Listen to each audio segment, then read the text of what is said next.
GIHP Poitou-Charentes, Unis pour l'autonomie, groupement pour l'insertion des personnes handicapées physiques, le respect de la dignité et du libre choix du mode de vie de la personne handicapée. Jean-Claude Refeuille, agent de conduite au GIHP, accompagne une cliente malvoyante jusqu'au véhicule de transport adapté. Il lui ouvre la porte, l'aide à s'installer et attache sa ceinture de sécurité.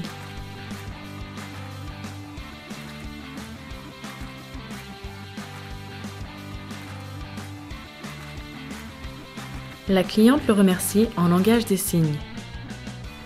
Jean-Claude prend place au volant du véhicule, tapote amicalement la main de la cliente qui lui répond par un sourire.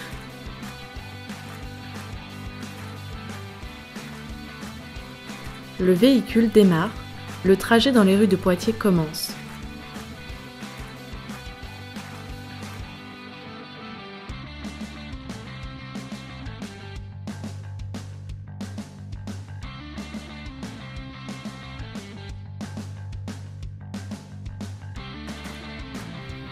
Jean-Claude et la cliente discutent. La cliente ne cesse de sourire.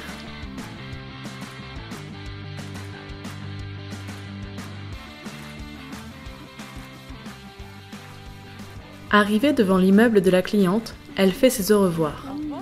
Sophie Verseux, présidente du GIHP. Le GIHP, au commencement, est une association donc, de loi 1901 qui a été créée. L'idée est venue de 4 étudiants donc en situation de handicap moteur et visuel qui avaient des difficultés donc, pour se rendre à l'université.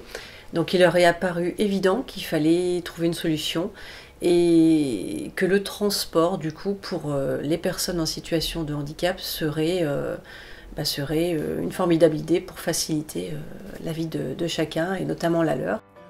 Un adhérent du GIHP pousse le fauteuil d'un autre jusqu'à l'arrière du véhicule adapté. Laurent Noir, agent de conduite au GIHP, déplie la rampe d'accès à l'arrière du véhicule. Puis, il prend la place du premier adhérent et pousse le fauteuil à l'intérieur du véhicule.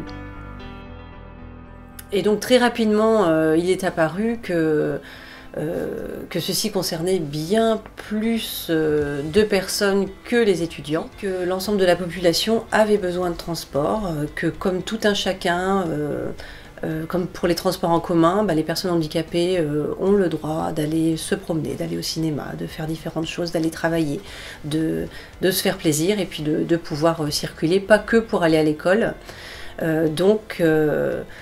Le GIHP a développé en fait ces prestations. Après s'être assuré que l'usager soit bien attaché, Laurent replie la rampe d'accès et ferme les portes arrière du véhicule. Il prend place au volant, vérifie sa fiche de transport, il y écrit quelque chose et repose stylo et feuille à sa droite, tout en entamant une discussion avec le client.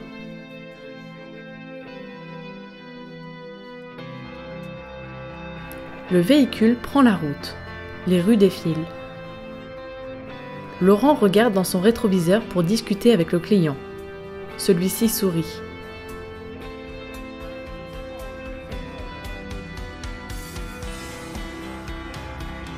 Arrivé à destination, Laurent ouvre la porte coulissante à la gauche du véhicule afin de défaire les fixations du fauteuil. Le client rit. Fabienne Coeffard, coordinatrice des transports. Ouais, donc pour bénéficier du service transport, il suffit juste de nous appeler par téléphone pour la réservation, donc la veille pour le lendemain, voire le jour même s'il reste encore des places, si nous avons des disponibilités. Donc il n'y a pas besoin de remplir de dossier, il suffit juste d'être en situation de handicap et être à mobilité réduite. Ça simplifie les tâches administratives parce que c'est vrai que lorsqu'on est en situation de handicap, beaucoup d'administration, c'est très lourd à gérer, donc voilà, on essaie de faciliter la vie des gens.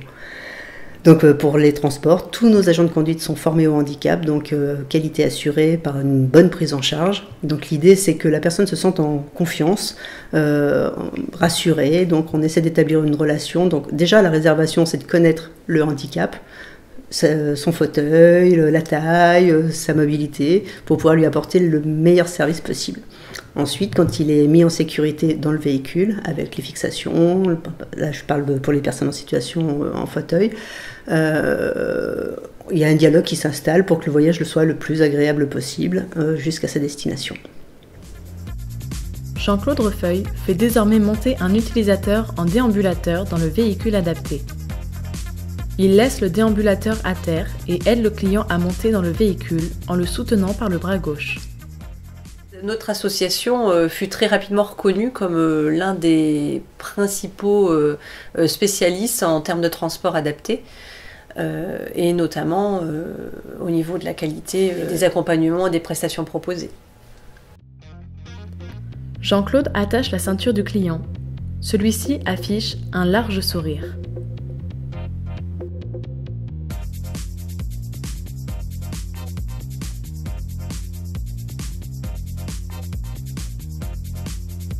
Arrivé à destination, Jean-Claude détache le client, récupère le déambulateur qu'il place à la sortie du véhicule. Il aide le client à se lever et l'accompagne jusqu'au seuil de sa maison où sa famille l'attend, tout sourire.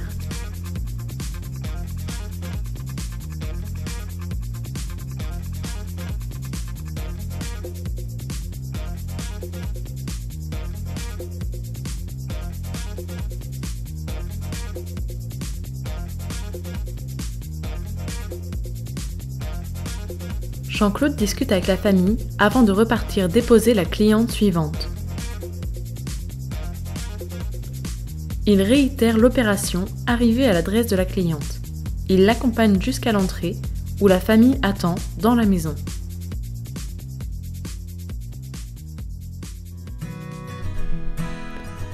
Nous arrivons ensuite sur l'atelier cuisine. Une adhérente relit la recette des crêpes pendant qu'un adhérent épluche une pomme sur un support. Corinne Simon, ergothérapeute, aide une adhérente à mélanger la pâte à crêpes. Elle sourit. En rapport avec la signification de l'acronyme, donc de GIHP, il est important au niveau du I, qui signifie insertion, qu'il y a aussi dans ce mot-là plusieurs significations, notamment l'insertion, ce n'est pas que le transport, c'est aussi garder une vie sociale malgré le handicap, la maladie, les soucis qui vont avec. Donc au niveau professionnel, au niveau des loisirs, au niveau des sorties, c'est un ensemble. Il était important pour nous également, du coup, de développer en ce sens le côté associatif, les possibilités de faire des sorties, de faire des ateliers. Donc les ateliers, le sport aussi adapté. Donc là, nous proposons des ateliers comme l'informatique, avec une aide, la possibilité de travailler un petit peu et d'étendre ses connaissances dans ce domaine. Corinne l'aide ensuite à verser la pâte dans une poêle.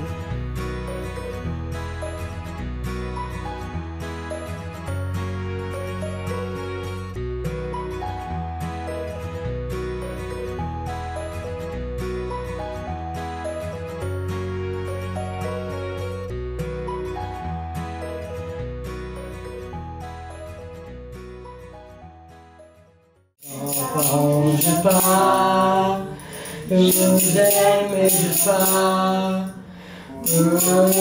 l'enfant, ce soir. Et ça je vole, combien je vole, d'accord, je vole, je vole. Une dizaine d'adhérents est regroupée dans les locaux du GIHP pour jouer à des jeux de société. Certains jouent au Scrabble, d'autres jouent aux cartes.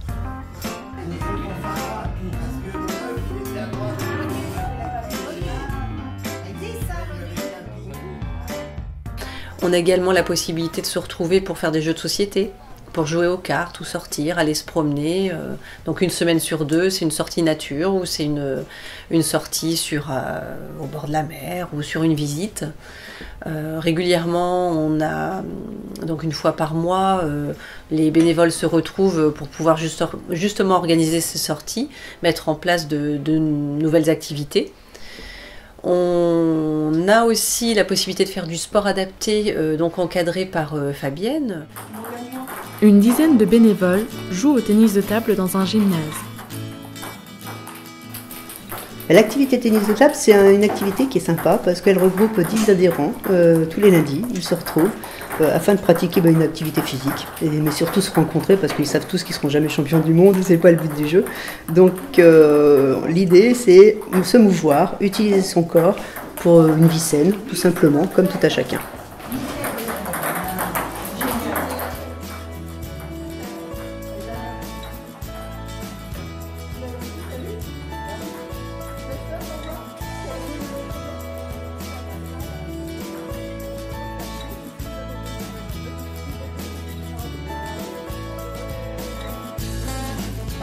Fabienne Coeffard, coordinatrice des transports et encadrante sportive, joue avec chacun des adhérents tour à tour.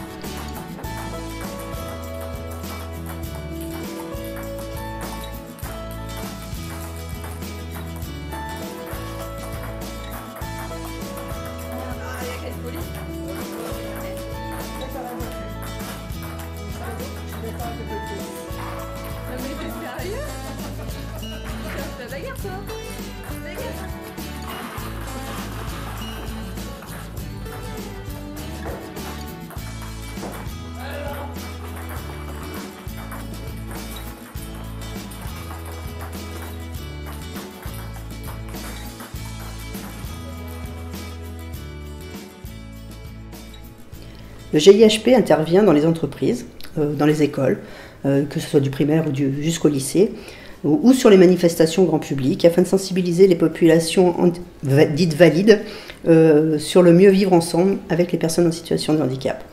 Nous procédons par des mises en situation afin que les personnes se rendent compte de ce qu'on peut rencontrer comme problème en fauteuil, les trottoirs un peu hauts, les marches, pour entrer dans les magasins.